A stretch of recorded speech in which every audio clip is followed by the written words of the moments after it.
What is up, guys? My name is Quincy Carrier, and this is Q&A, the show where I take your questions from YouTube and Twitter and answer them here on this show. And if you want to ask me questions on YouTube or Twitter, YouTube, just make sure to hit the subscribe button and ding the notification bell so you can be notified when I ask for questions on the community post. And for Twitter, please just follow me at Quen, KWEN_C on Twitter. It's a lot of fun over there. I post a lot of fun stuff on Twitter, so check it out. But we're going to start this week with a question from YouTube, and it's from Hayden Keller, who says, I feel like some people are starting to question the ideal of Simmons being drafted so early. I've seen people say he's a freak athlete, but have some questions about what he's shown on tape. I, for one, feel that people are making the exact same mistake that was made with the evaluation of DK Metcalf. How do you feel about Simmons? Do you think he's in a similar situation?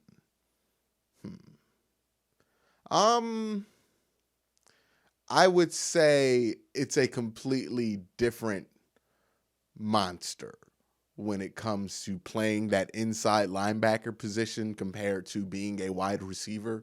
So with DK Metcalf, sure, he had his downfalls when it came to his tape, and that was mainly his explosiveness and his ability to run slot routes, essentially. But he was very freakishly fast in certain routes, and if you use them in the right way, it really didn't matter.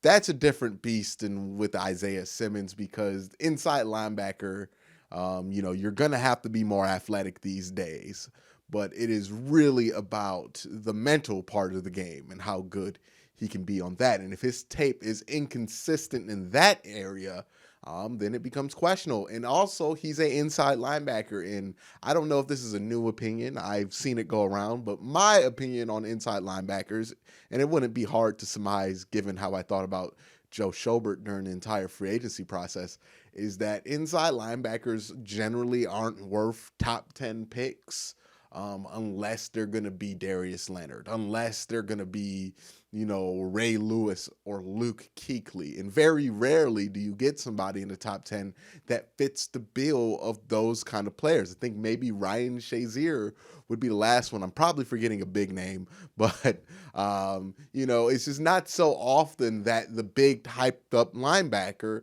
turns out. And it's more often that a guy like Darius Leonard slips through the cracks. Look at a guy like Joe Schobert, was 4th round pick, was a end rusher at Wisconsin. Christian Kirksey, 3rd round pick. You can get solid linebackers later in the draft. I think the philosophy with inside linebackers is pretty similar to the philosophy when it comes to running backs. The skill set that is required to be good there is not that rare. So it makes somebody who's freakishly athletic at that position less valuable. So I can see the pushback of Isaiah Simmons.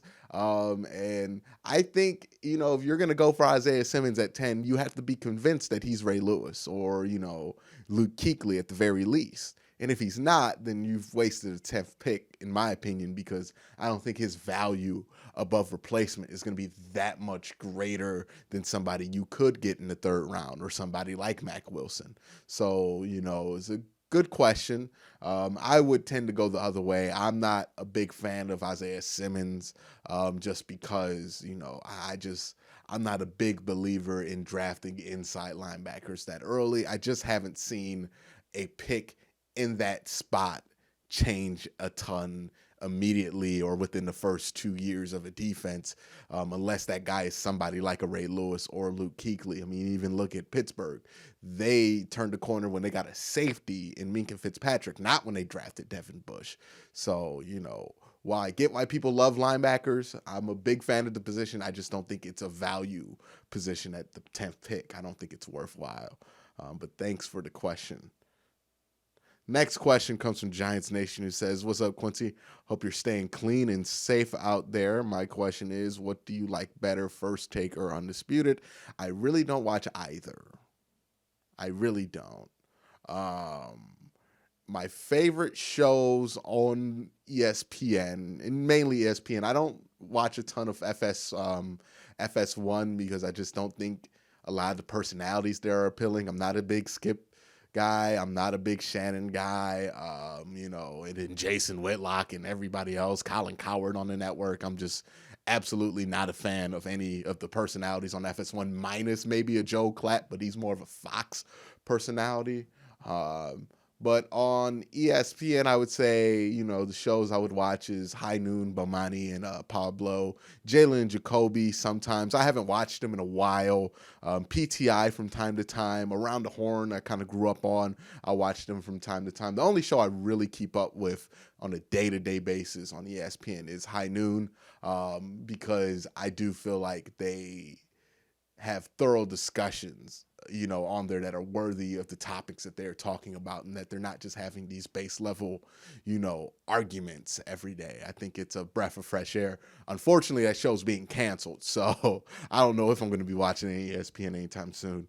But between First Take and Undisputed, it's hard for me to give an opinion on that because I don't watch either show or keep up with the clips unless somebody says something ridiculous, or there's something like the Joe Burrow situation where I have to keep up on it.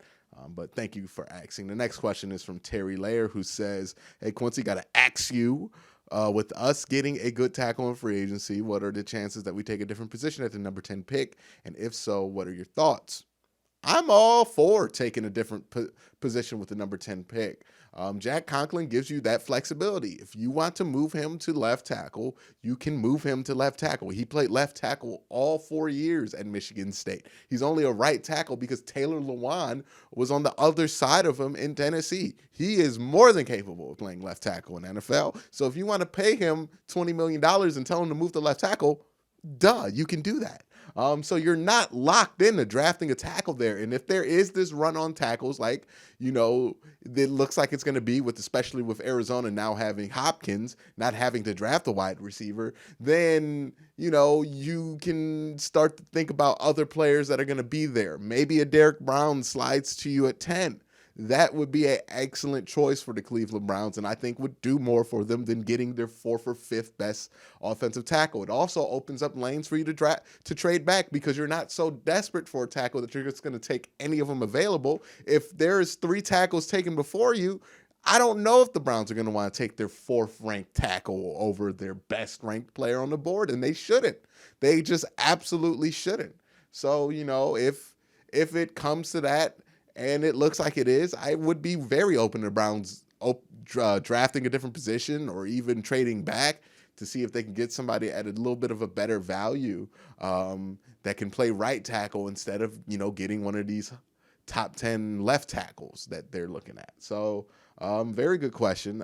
I just would think that they should be open to drafting different positions. That's what free agency is about, to give you flexibility when you're going into the draft. Next question comes from RTR, who says, who do you believe the Browns will pair with Garrett? Right now, it's looking like Vernon, who is surprisingly still on the team.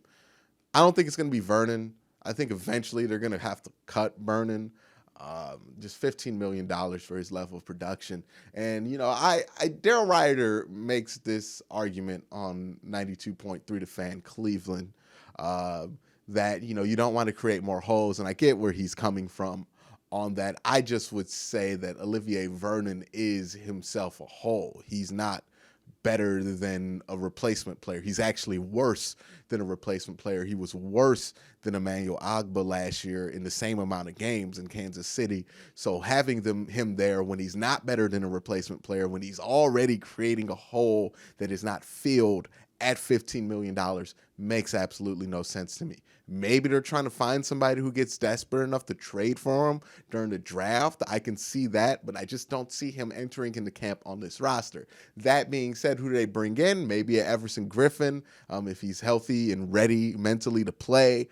Maybe a Clay Matthews, a veteran guy. I would settle for a veteran guy on the other side. He doesn't need to be a superstar, just somebody who can give you consistent production. We're not asking for double-digit sacks. We're asking for maybe 7 or 8 sacks. If you can get that level of production out the other side of Myles Garrett, you will be good, especially if you could get more production out the middle of this defensive line from Sheldon Richardson, Andrew Billings, Larry Ogunjobi, and maybe even a draft pick on top of that. So I think the Browns have some options there. I still don't think that Olivier Vernon is going to be on this team, but I do think they're trying to trade from. Next question comes from Mason Talks, who also has a YouTube channel, so check him out and subscribe to him. He talks about Browns just like me, so shout out to him. But your favorite Browns media member radio, podcasts, writers, whatever.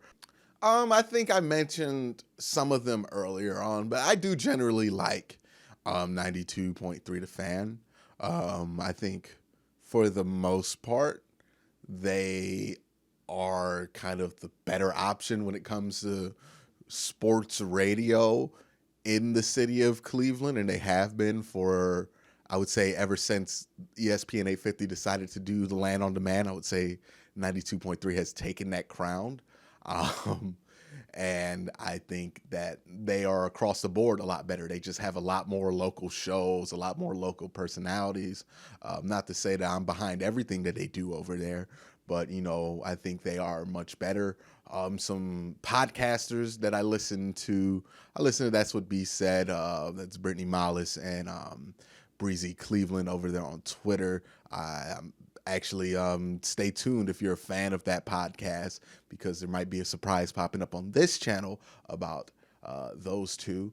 And I listen to a lot of people. I listen to Mason Talks, who's asking this question. Obviously, Mike Keeley sometimes puts out videos there, and you guys know I always do videos with Engraven, Ace Boogie, New Stripe City on YouTube, SCG Sports, Tony Serrano for the Pittsburgh Steelers. I have my fingers all over YouTube. Flemlo Raps, just there's a lot of people. I don't want to continue to name because I'm going to forget somebody if I try to give an exhaustive list, but just so many people doing great things on the internet. So please support your favorite internet sports commentators in whatever form that they do. If they do videos like KTO, if they do What Happened To's like Flemlo, if they do just regular old straight up sports talks like guys like Mason Talks, me, Engraven Vids, and everybody else on this platform, check them out. Next question comes from Billy Moss, who says, do you think the Browns genuinely have a shot at the deep playoffs if they draft a left tackle at 10? I think they have a shot regardless of if they draft a left tackle. But, I think it's going to be about Baker Mayfield. I think that's the key. Everybody's worried about the line. And last year I was actually worried about the line. But this year I'm going to shift my focus to Baker Mayfield. This season is going to be about Baker Mayfield. He has everything around him. He has no excuses. And if he can deliver, this team will be great. If he cannot deliver, then this team will be middling, hoping to get that new 7 seed in the AFC. But, if he's good, if he's on, this team is going to have one hell of a future. It's going to have one hell of a season, because look at what's around him. There's no excuses. There's no reason to suck this year. So it's on Baker. That's what I would say. Next question comes from the NZ Takeover, who says, time to reevaluate the draft, sir. Are we now going defense heavy? Probably. I just don't see a lot of areas to improve offensively when it comes to just who you're going to be able to keep on a roster. You're obviously going to probably keep David Njoku and Austin Hooper, so that leaves room for one more tight end. You already kind of got a crowded room there with Ricky Seals-Jones and not Demetrius Harris, but, Pharaoh Brown there. And then you look at the offensive line, which is probably going to be the one place on the offense that's going to get addressed. The Browns have their 2 quarterbacks in Case Keenum and Baker Mayfield. Wide receiving, they have Odell and Jarvis. Sure, they can get a depth piece, but they can also just retain Rashard Higgins and maybe Kadero Hodge and even Damian Ratley.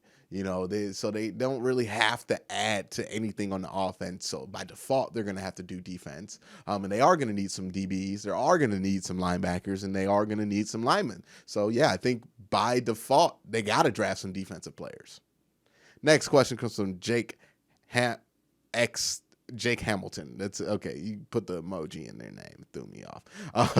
But what do you think about the Browns' plan with Vernon? He hasn't been released yet. I'm really hoping he does get released. I think they're just holding on to him, seeing what happens, seeing if anybody wants to take a chance on the pass rusher and maybe give them, what the Ravens got for Calais. Well, what the Ravens gave up for Calais Campbell, 5th or 6th round pick. Before they cut him for nothing. There's no rush there. He doesn't have a bonus deadline, so the Browns can cut him and get that $15 million in dead cap at any moment. And it's not like they're cash strapped right now to where they would have to cut him to make room. As long as they cut him before the start of the regular season, they're going to save that $15 million. So I just don't think the Browns are in a big rush. Maybe they see what he looks like coming into camp, if he's going to be worth it, and if they can get something for him via a trade. The next question comes from Justin Johnson, who says, have the new acquisitions excited you for the upcoming seasons, or are you in show me mode? I'm going to be in show me mode. And I think everybody should be in show me mode because, this team has not proven anything. Just like last year, it's a great roster. It's a great team, but they have to prove that they can put it together. And more importantly, the quarterback has to prove that he can take advantage of what he has around him because he just hasn't yet. So again, I'm very positive. I have a good feeling about it, but I'm also wanting to be shown rather than blindly believe. Next question comes from Sean Barron, who says, are planning on working with @BirdsEyeView anytime soon. Really enjoyed that episode. My advice to you would be stay tuned. Something is coming soon, my friend. Something is coming soon. But I did hear a lot of the good response on having her on the show. And, she's very talented and very good at talking Browns and football in general. So, of course, I would look to have her back on soon. So stay tuned, my friend. But that's all the questions for this week. Let me know your thoughts down in the comment section below. Do you think Isaiah Simmons is going to be a bust, or do you think he is the saving grace that the Browns need to draft at 10? Do you think the Browns still need to draft the offensive lineman at 10, or do you think they should look other places or trade back from that spot? Let me know your thoughts down in the comment section below. But again, thank you guys for watching. Have a great day. Have a good night.